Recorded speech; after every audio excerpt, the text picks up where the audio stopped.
I just don't think she ever intended to stay in the royal family. I don't think she fully understood or was even interested in what the role was supposed to become. The fact that we can trust this information, which is so derogatory to Meghan, is very, very telling. And I think ultimately Harry was very unwise from the beginning, and he was a bit desperate. Sadly, that is probably the thing that people won't forgive Harry and Meghan for, making her last years a bit of a misery. But this is the thing, I think Netflix are going to have to swallow the fact that they've invested in the world's most boring and unprofitable couple. You can always tell the difference between a serious business person and someone that's doing something with nothing really to lose. And I think Meghan falls in the latter.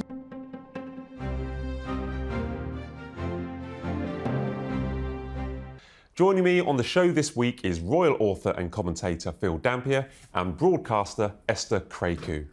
Right, guys, we've sat several times this year talking about some dreadful press for Meghan Markle and terrible things that have appeared about her, or scandals that have occurred this year. I can't think of any worse one than what we've heard in the last couple of days, where she fell out with the late Queen Elizabeth II. This is possibly the worst that we've heard in relation to Meghan this year, isn't it? Yeah, I think you're absolutely right, Matt. And the main reason is the source.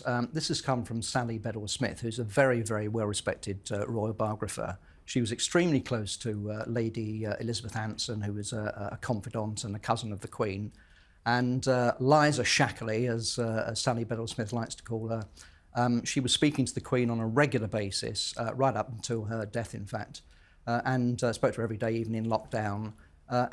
So this has come right from the horse's mouth, so to speak. And I think, the fact that we can trust this information, which is so derogatory to Meghan, is very, very telling. And to be honest, it confirms what we'd already suspected, that, that at first the Queen was very keen on Meghan. She welcomed her. She thought she'd be great. And then slowly but surely, like a lot of other people, she saw a different side to her.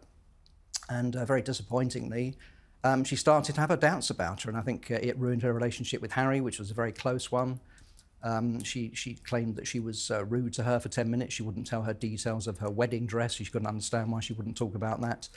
And she remarked that Harry was perhaps a little bit too much in love, was possibly besotted and a bit weak, being manipulated by Meghan. And I think, unfortunately, that confirms what I've been saying or thought for the last few years, that sadly, Meghan never really had any intention of staying in the royal family. She saw it as a stepping stone, getting married to Harry, to new fame and fortune. And I think that's what initially Prince William was concerned about, and that's why they fell out. And now we are where we are. But to have this confirmed by somebody so close to the Queen is really dynamite, I think.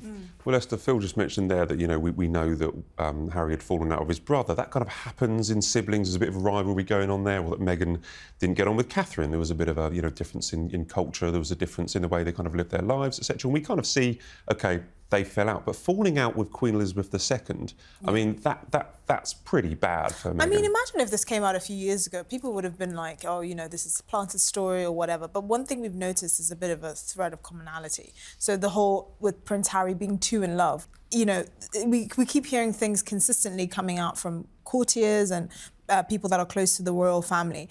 It's interesting sort of how, from what we've heard, the Queen's opinion of Meghan evolved, and it's much like how the country's opinion evolved. I remember actually where exactly I was when Meghan and Harry got married. It was my final year of university. I was in a giant park, and much like the public, I think the Queen thought Meghan was a breath of fresh air, very intelligent, very well spoken, obviously from her acting background, and she welcomed her, I think, like much of the country, with open arms. I think where things went wrong was clearly the cultural clash. And you mentioned that with Princess Catherine and Meghan. And I think in some ways, Meghan thought she was marrying a billionaire, but was marrying a millionaire with like a sort of a reduced status. So that might have been not appealing eventually. But also, I don't think she fully understood or was even interested in what the role was supposed to become. I mean, the idea that, she hadn't earned enough brownie points to actually be able to choose the tour she wanted to go on in the way that she wanted to do, or curate her image in the same way. Most people would just be like, oh, you have to kind of have skin in the game. You have to have, I'm sorry, open schools in Wales on a rainy day for a number of years before you ingratiate yourself and garner that goodwill. But I don't think she had that approach or attitude. And you could say it's very American, very can-do spirit. It wasn't just going to be opening schools, was it? Exactly. The Queen had this role carved out for them. She thought they'd be fantastic as her ambassadors throughout the Commonwealth, and so they were going to go all over the world, and they started off doing that, and she thought they'd be absolutely fantastic. But sadly, I have to say, I have to disagree. I just don't think she ever intended to stay in the royal family. I think if she actually understood it, she definitely wouldn't have. Yeah. No, so I think right from the start she was possibly planning to leave. I'm afraid, and that's my opinion now. It wasn't at first. I thought, like everyone else, I thought when she first arrived, she'd be great. But I think slowly but surely, over the years, the evidence has mounted that she just didn't, intend on staying, and she's isolated Harry from her family. From his family, and now we are where we are. And I do think Harry should take a lot of the blame, though, because if you look at William's approach to his relationship with Catherine, he was very cautious. They dated for 10 years, and I think I don't doubt that William was any less in love with Catherine as Harry was with Meghan, but he understood that it's not just about him and his feelings. There's an institution and someone's life at risk as well. You are literally ushering someone into a completely different lifestyle that many people can't even fathom.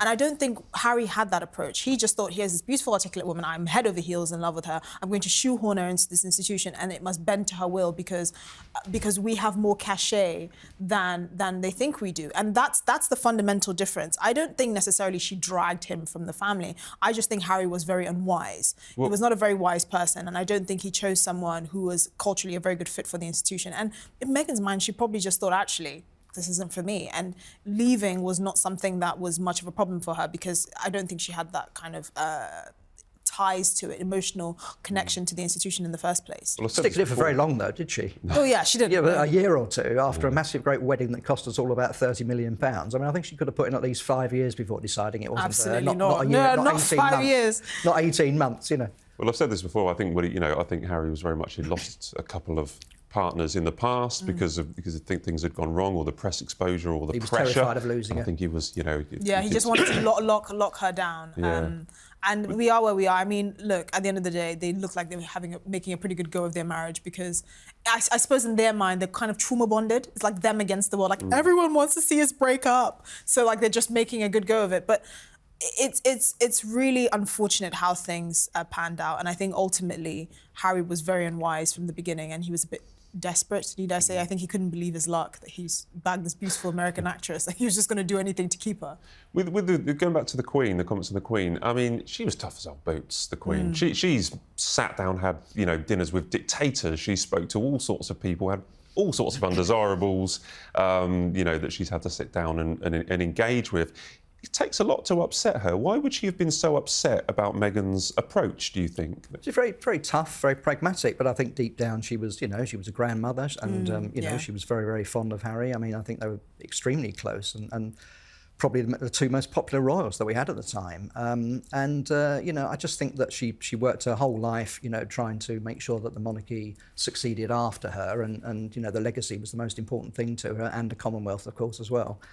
And it must have been absolutely heartbreaking for her to see, A, what was happening with Prince Andrew, and B, what was happening with Harry and Meghan leaving in her final years, and to cope with that as she was, approaching the end, and Prince Philip died, and all this, happened right at the end of her life, I think must have been absolutely heartbreaking for her. And I think, sadly, that is probably the thing that people won't forgive Harry and Meghan for, making her last years a bit of a misery. Yeah, and I think you mentioned earlier about this news is only coming out now. I mean, these were conversations that happened, 5 or 6 years ago. If this had come out in 2021 or 2022, the Sussexes would have come out and denied it. There would have been a huge storm. Plant. Now we kind of sit back and go, oh, well, yeah, we understand that probably happened. That makes sense. We can believe that story, yeah. But Meghan, on her side of the coin, when she did her Netflix show, for instance, she said, or I think when she spoke to Oprah, is one of the two. I spoke to Oprah or Netflix. She's gone on record and said, I've always got on very well with the Queen. And she references the trip that they shared to Chester, where I think the Queen, the late Queen, put a little rug over her legs when they're a little bit cold. I mean, there was potential there for a bond, but it fell apart quite quickly. Yeah. Fun enough, went up on the Royal Train, didn't they? I think, which we're going to talk about. The Royal Train? Which we're going to talk about in a minute. That's a great segue. So the Royal Train. Now, how do you feel about the Royal Train? Because I've looked at pictures of the Royal Train recently inside. It does look a little bit dated. It is kind of an old train. It's not like the Hogwarts Express or anything like that. It's not something that looks absolutely... It's not the Orient Express or anything like that. It's not that, train of luxury. But they are getting rid of it. And it's been around for 127 years. Buckingham Palace has said that we cannot afford it anymore. They would have to spend a lot of money in 2027 just to get it back on track, so to speak. Are you sad that this institution has gone? really, because I feel like it's kind of in line with where the monarchy is going as well. So we have to remember that it's quite expensive to keep it running. It's kept near Milton Keynes, and every time that they want to use it, it costs a lot of money just to getting on the train tracks. And it costs 1.2 million roughly a year just to keep it running. Exactly. And they used it twice last year, and I think it was about 89,000 that it actually cost just to do these two. And before that, it was, you know, William and Kate used it, I think, during lockdown as well. Yeah. And I don't think it fits really with the kind of persona that King Charles tries to put out there, especially as a green environmentalist. I mean, he has like green cars, for example, that run on biofuel. And I think this, you know, diesel guzzling giant train that they hardly use, that's not environmentally friendly. I don't think that's the image that he wants to put out of the royal family and of Prince William. Now, I do think it's sad that they're basically going to rely on helicopters. That's right. It's not exactly, you know, a fishing boat. And how much is that going to cost, replacing the helicopters? But I do think there's something to be said about, you know, just reserving a first-class train on a normal train that we all use just for the royal family. I mean, I know the Queen was very fond of it. That's the sad thing. The Queen and Prince Philip were very fond of it. And she actually had an office for herself built on the train so she could work and make the most use of her time. But I also don't think that in the era that we are in now with King Charles and Prince William, who's also very passionate about green issues, this is the right fit for them, especially how it comes across to the public. And so it's sad, but I do think it's necessary. Phil, is it just an inevitable goodbye to something that's run its course? Or I think it was inevitable. I mean, personally, I think it was a massive mistake to get rid of the Royal Yacht Britannia when they did in 1997, because that was something that sort of projected a bit of soft power abroad, and it was used by the government for trade fairs and things like that. So I think that was a mistake, but it's inevitable they had to get rid of the Royal train. It was only being used a couple of times a year. I think the writing was on the wall when the Queen died, and they didn't even use it to bring her back from Scotland, which was always in the plan, and they just abandoned that and flew her back. So I think it had to go. But, I mean, the Times made a very interesting point yesterday, a very scathing article saying that the royals were now on a gravy train and getting far too much money from the sovereign grant. And in fact, they'd offered up the royal train as a sort of distraction to take people's attention away from the fact that they're just earning too much money. And so, you know, that's getting all the headlines, get rid of the royal train. So that's an interesting point of view. But I think it had to go. But as Esther says, you know, what sort of environmental example is it setting to be flying around in helicopters all the time? Yeah. You know, when we were all being told a few years ago, take the train and don't get in cars, you know, and now we're getting the complete opposite. So it doesn't really fit in with the King's green credentials, but I think it had to go. I think they can't win either way. You know, if they kept it, people would say, you know, it's something that the Queen was very passionate about, it's emblematic of the royal family. But if they didn't keep it as well, it's just, it's a distraction because they're earning too much money. I mean, the £100 million that have been granted for the refurbishments of Buckingham Palace, there is a public good there. If you go anywhere near Buckingham Palace, it's always full of tourists. You know, a tour alone will cost about £60 per person just to tour Buckingham Palace. The British public makes a lot of money, and there's a lot of financial good that comes from just tourism that the royal family generates. And so they're kind of damned if they do and damned if they don't. But I personally think this was the right time to get rid of the royal train. I think at the moment the refurbishment of Buckingham Palace, which is clearly necessary, you know, the rewiring and plumbing and everything else, which is ancient, got to be done. But then after that's over, I think they really do have to make some serious decisions because they've just got too many homes. And, you know, when sadly the King dies, you know, William's going to have the choice of Windsor, Balmoral, Sandringham, Buckingham Palace, Highgrove, Berkhall, Adelaide, list goes on and on and on. Should the royal family not have... I know some of them are private, but it still doesn't, it's not a good look to have 7 or 8 homes, is it? Do you not think the royal family should have lots of homes? It's the royal family. Do you I think they should have use of helicopters, all they of should them. have trains, they should have a yacht. This is the whole idea. You know? I think they should, to a certain extent, but I think when you've got too many... I think Windsor Castle should be turned into a permanent museum open to the public as a sort of shrine to the Queen, who, after all, is buried there. I think that would be a good use of that. I mean, you've got 1,000 rooms there, and it's only used, you know, occasionally. All right, it's going to be used for state visit next week with Macron because Buckingham Palace is out of action. But I think eventually they've really got to make some big decisions about all these properties because it's ludicrous having them all. You touched on the money there, £369 million that's come from Crown Estate money. It's a very complicated system where the profits in the Crown Estate then get, you know, hived off by a certain percentage to repair Buckingham Palace over 10 years. Because of COVID and because of, I think there was delays due to some of the constructors, they weren't able to do any work. So they've had a temporary uplift of more than 100 million this year to complete Buckingham Palace. Do you think is it worth the money? Do we want all this money spent on a grand Buckingham Palace that people can visit and we can have state visits there? Absolutely. They're going to get the money back, aren't they? Yeah, exactly. If they open it up more, then, if they open it up, 10 months a year as opposed to, how many months is it open now? 4 or 5 or something? Whatever, if they They've extended it over the summer now. Yeah, extended it over the summer. They will get the money back, so that's fair enough. But it's a question of what. But I thought it was also rather interesting. I didn't think it was a very good look for William not to reveal what income tax he's paying. I think it's a very strange thing. His spokespeople say that he's paying the maximum income tax on his profits from the Duchy of Cornwall. But why not tell us what that is? What difference I does don't it understand make? the point of keeping it secret. It's just not a very good look. I understand why he's keeping it secret, because I think there is such a thing as too much exposure. And when you give the public too much to talk about, again, he can't win. He could pay so much in income tax, but people are saying, oh, but then you must be earning this much. And then we get into a back and forth about what he's actually earning. You do have to realise that the royal family are kind of in a fishbowl. So they may be fabulously wealthy, but they can't really enjoy it. They can't walk around with like Rolexes and in ostentatious garb like some of the people you see flaunting on Instagram, like Andrew Tate, for example. So, I mean, there has to be limits on what you can share. And this is why I also agree with sort of Prince William's approach to streamlining the royal family, like many European royals have done, and downsizing it to have like, they just need 2 homes, really. That's all they can make a use. Sandringham and Buckingham Palace. And just make everything else something that the public can enjoy so that we can really argue the case that this is actually an institution that benefits Britain in virtually every single way. I don't think that's asking for too much, but going down this rabbit hole about how much he actually makes, well, how much does he enjoy? He's not on a yacht in the south of France living the life that he wants to. He's usually doing things that most of us wouldn't ideally want to do anyway. So the income tax thing is interesting. We're going to get onto it later. We'll chat about it now. William earns money, I think it was like a 20-odd million he earns from the Duchy of Cornwall, which is something that he got from his father, who in turn got for, it's his inheritance, it's all the land.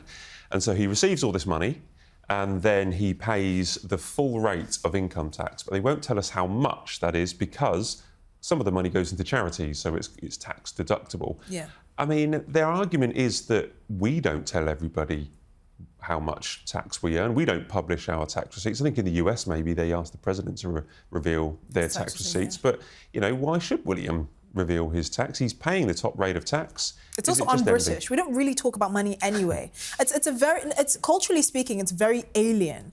I mean, I understand the criticisms of the Queen back in the 90s about, her paying taxes. I get that because you should actually be paying some taxes. But I think to go into the nitty-gritty of, oh, how much have you earned? How much have you donated to charity? But then it looks like he might be bragging, like, oh, I donated this much, 90% of those earnings to charity. It's an uncomfortable conversation that I think is completely unnecessary. And I think if you're going to have those conversations, then you might as well have them about Harry as well. He inherited, what, £10 million from the late Queen Mother? Again, that's all very secretive. We don't know the exact exactly, figures. But why is no one asking him? I mean, him and his upstart wife that have arguably no real, like they haven't earned that money by any means. Why aren't we criticising them? Because it's distasteful, and I think we should extend the same courtesy to William. Well, let's ask about William. Let's ask about Meghan and Harry. We've seen now that Meghan has brought out, finally, we've seen her rosé wine. Do you like a rosé wine? I don't like rosé. You don't like rosé? No, it's very fashionable I'm a white at the or a red man. OK, well, combine them both in a glass and you call it rosé. What do you think about giving rosé as a gift at dinners and stuff like that? I've heard I've heard that it's not recommended. If people want to drink rosé wine, that's entirely up to them, but it's not. Well, I think it's very fashionable at the moment with lots of celebrities bringing out rosé, but we've now seen Meghan's rosé wine. I think it's 30... Have we discovered where it's made yet? I mean, we finally found out. We finally found out where the jam was made, wasn't it? It wasn't made in her back garden. It was made in some factory in Minnesota or something. Yeah, exactly. So but it was a special blend. Do we know yet in California? Well, I can't imagine she's out there in the back garden with her feet on the grapes. No. I don't think that's what's happening. Archie and Lily leaping up and down on the grapes or something. But is this going to be? Is this going to earn her billions, millions? This one, because she's bringing out a sparkling wine as well. Have you seen this? She's going to bring out a whole new wine range. You can always tell the difference between a serious business person and someone that's doing something with nothing really to lose. And I think Meghan falls in the latter. No, seriously. These business ventures could completely fail and it would not shift her lifestyle one iota. Meghan and Harry will still be living in that massive house in Montecito. They will still be sending their kids to mindfulness schools.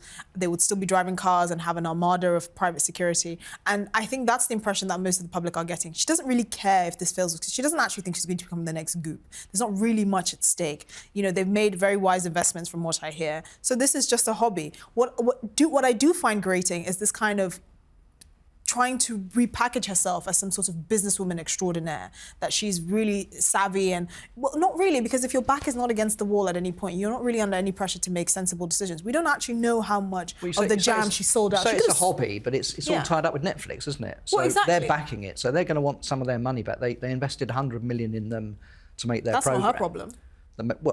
Well, they might see it as her, want to make it her problem because they want to get some of their money back, which they haven't really cut the mustard coming up with more programs that have been particularly successful.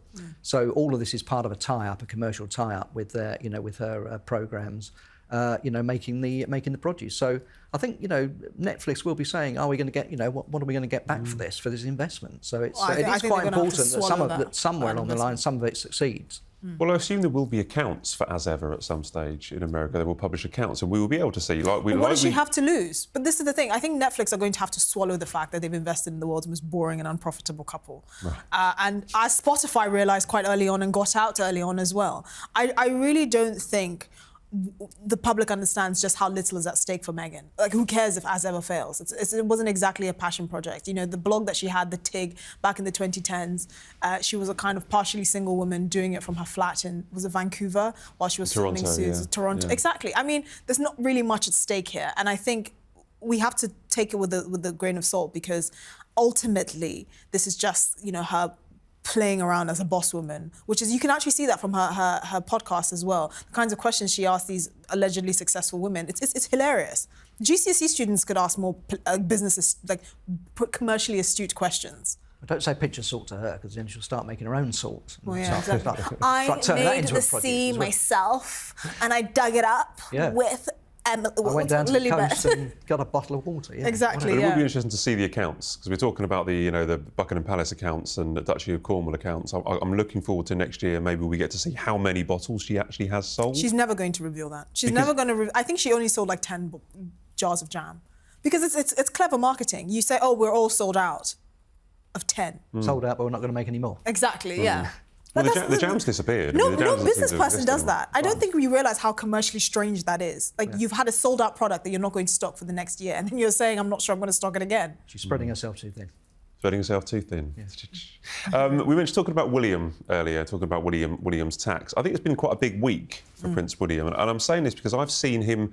He's been acting quite decisively in the last couple of days. There was a story last week, it appeared in the Sunday Times, where there was a donor called Minerva Mondejar Steiner who had allegedly offered 20,000, or people could pay £20,000 to meet William because she had sponsored a polo event which is taking place next Friday. Look, it's a £1 million charity polo event where lots of donors come in and you get to, look at William, get to watch him play polo, you might get to meet him. The minute William heard about this, they axed that donor. And the royal family have had a history of problems, you remember, with King Charles in the past. There's a long history of it with Charles, and William doesn't want to get tainted like that. So, as you say, he's acted immediately to cut himself off from someone. Cash for access is the worst thing that they can be accused of. So, yeah, I think you're absolutely right. He had to act decisively, and that person will be out. But people around him have got to be more careful in future as to who they associate with and what they get involved with. Well, they said there's kind of due diligence. It's not a good look. No, they said there's due diligence, but I think the way that he acted so quickly and didn't let it fester, the decision was literally made on Friday afternoon, my understanding. The Sunday Times contacted the palace and they said, OK, we're gonna get rid of her. The fact that he acted so decisively, I think, bodes well for his future as Prince of Wales. I think he's very in tune with what the public thinks. So whenever we hear of scandals of, like, politicians, for example, that get cash for access from these massive companies trying to lobby them for something, the public opinion really goes against their favour. And I think Prince William acting so decisively and so quickly just shows that he's really in tune with what the public thinks. This lady who's a Swiss-Filipina art gallery curator, it's not a very good look if someone like that, who clearly mingles with in high places, because if you're an art gallery curator, you're clearly not working with someone who works at McDonald's, for example.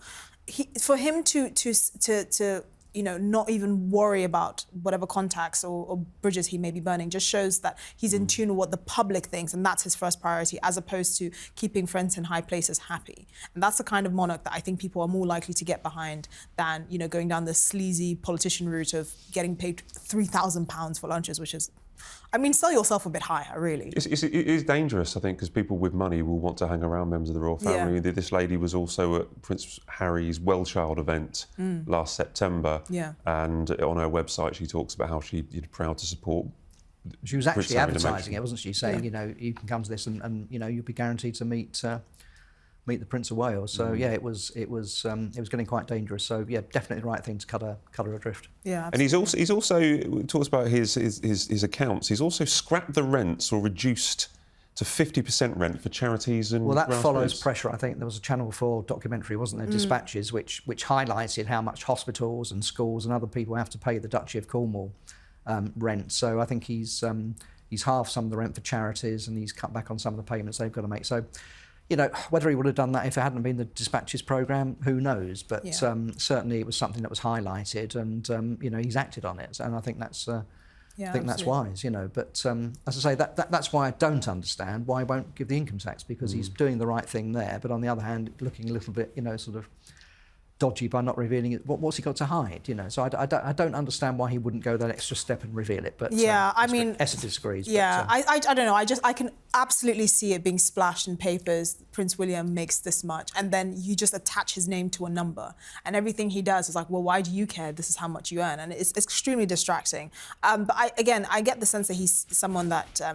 He's very attuned with the public, and I think he learns a lot of lessons from politics, because as we know, our Prime Minister is not doing very well in opinion polls at the moment. I didn't realise. I know, shock. I thought he was the most popular Prime Minister we've ever had. Well, unfortunately, the polls would disagree. But I think one thing he doesn't want to be seen as is weak and indecisive. If you're going to make a decision, even if it backfires, at least you know that you're someone that can stomach making a decision that may or may not be unpopular. And again, that's leadership that even his father has been criticised for not necessarily being very strong on.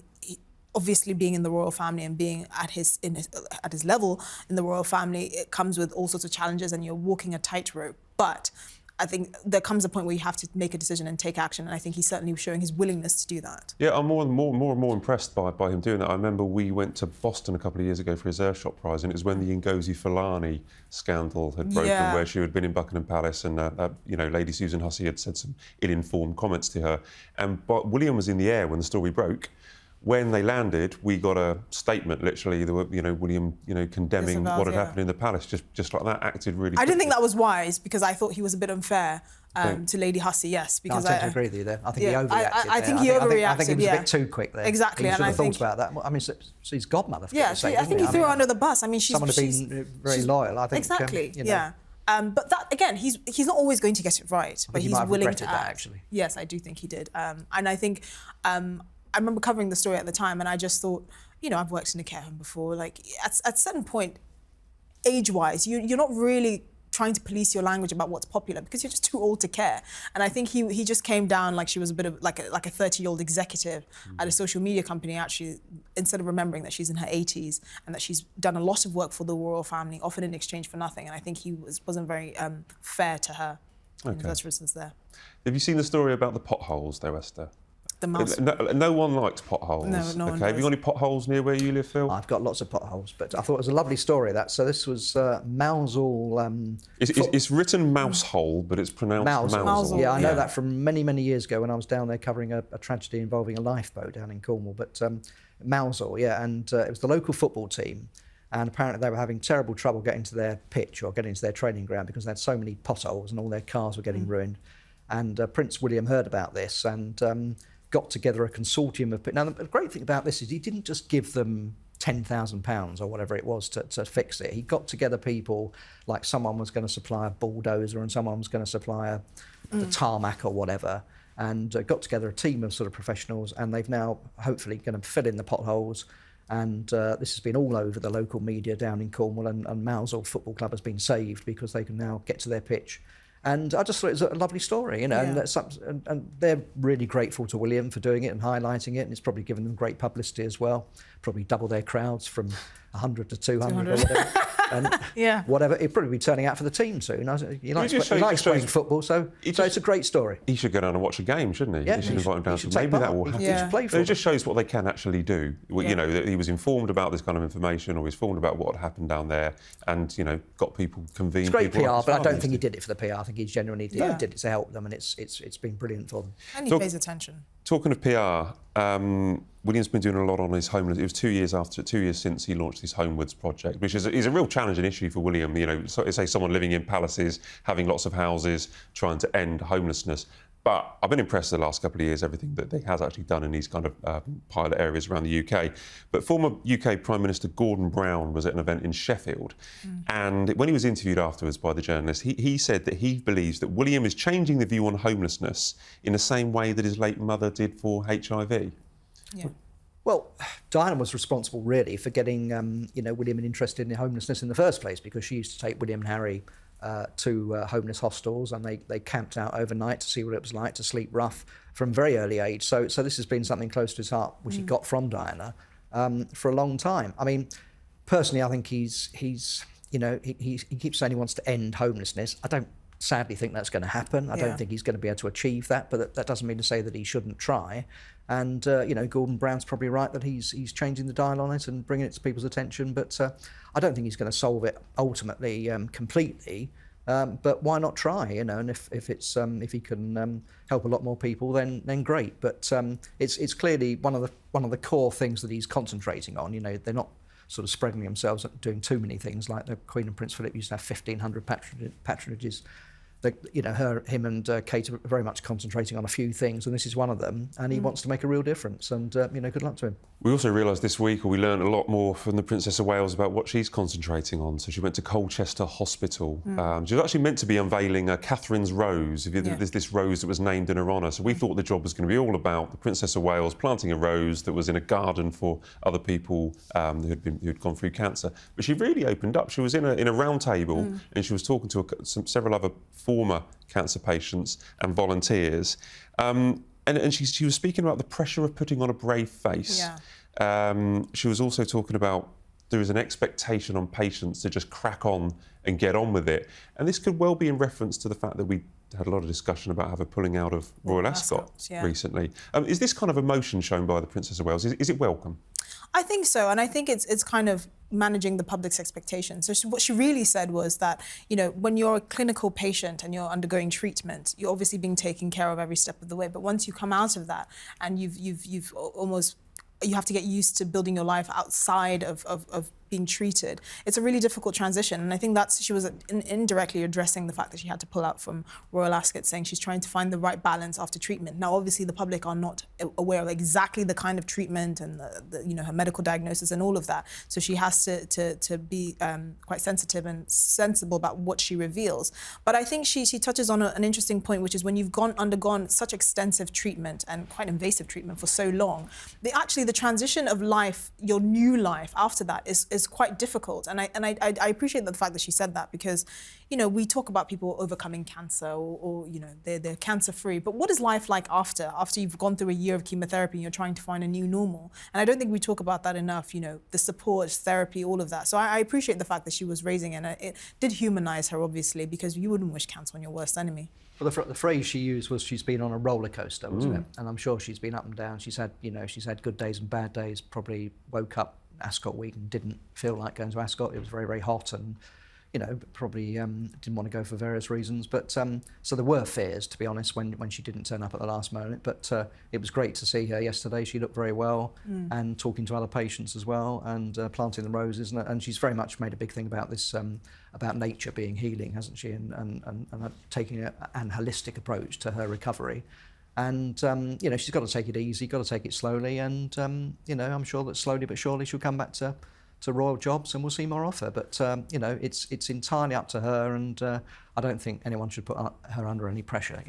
Yeah, well, they really telegraphed this message. This message was, they were really keen on this job for the Princess of Wales to get this message out to us, to say that, as I say, there's a lot of pressure just to crack on and get back to normal. Who do you think she'll be talking to? Is she talking to the press? Is she talking to the public? Is she talking to other members of her family? Is she talking to other cancer patients? Well, she's talking to other patients. I mean, obviously, sadly, you know, some people don't have the time to heal, do they? They feel they've got to get back to work because they've literally got to put bread on the table, which is something that she doesn't have to do. So she is in that sense, she is in a privileged position. But I'm sure she's trying to support other people who, you know, might feel that they're being rushed back to work or rushed back to a normal life or rushed back to looking after their family the way they were before, and they're not ready for it. So, you know, I think people will take comfort from listening to her. Yeah, and she's obviously not going to do a job in Aldi, for example. She doesn't have the same pressures, but I do think she feels a huge sense of responsibility. She does have a team. She's part of probably the most well-known family in the world. She is the Princess of Wales. I mean, she has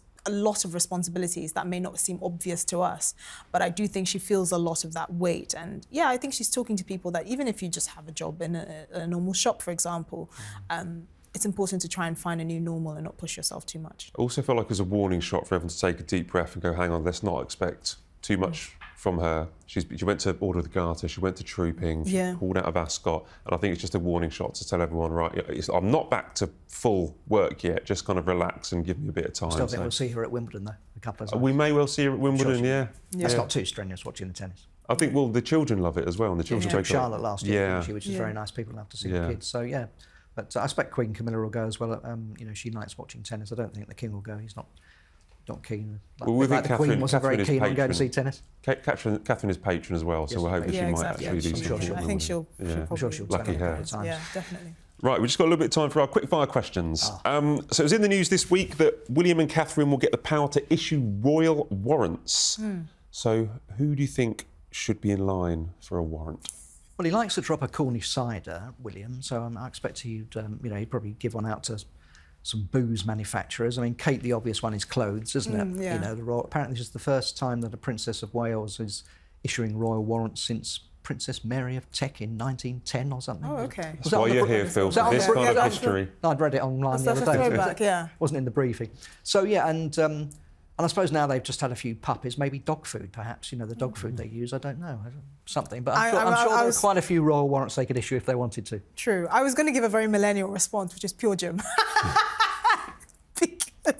because I have a membership, and because it's You've got a plug in there. Yeah, well, no, I do. Get a discount now. I think it's great because if you're going to go about like healthy living and fitness and all of that, give a royal warrant to a gym. Like, Pure Gym. It's great. Yeah, no, that's a brilliant idea. Yeah. I'm not Pure Gym. I'm Jets, by the way. Okay. Jets, if you want to give me a discount, but that's a great idea. Or the gym. I mean, look, I think one of the things that I suspect William and Catherine will focus on, even though they are quite young, it's people even younger than them, so Generation X or whatever, and really trying to connect with them. This is the TikTok generation. They learn everything through Instagram and short clips and all of that. And I think usually there's a bit of a gap between the royal family and kind of the younger generations. And I think they might do something like that. I mean, she's already very passionate about young children and early childcare. Why not take it a step up to tweens, teens, and everything in between? Yeah. OK. With the royal trains being decommissioned, the locomotives powering them were called the Royal Sovereign and Queen's Messenger. What should the two royal helicopters be called? Well, they could transfer those names, I suppose, as a sort of tribute. But now that the Duchess of York is back in favour, or seems to be back in favour, she was at Ascot the other week, wasn't it? They could call them Budgie 1 and Budgie 2, couldn't they? After her Budgie the helicopter books. But, I have a less springs to mind. But, less controversial name, Tom and Jerry. Tom and Jerry. Like the ultimate duos of any. Tom and Jerry. Yeah, exactly. Tom and Jerry. OK, all right. We'll think about that. As a quick-fire question here, do you think that Harry ever looks back and think that he's got it wrong?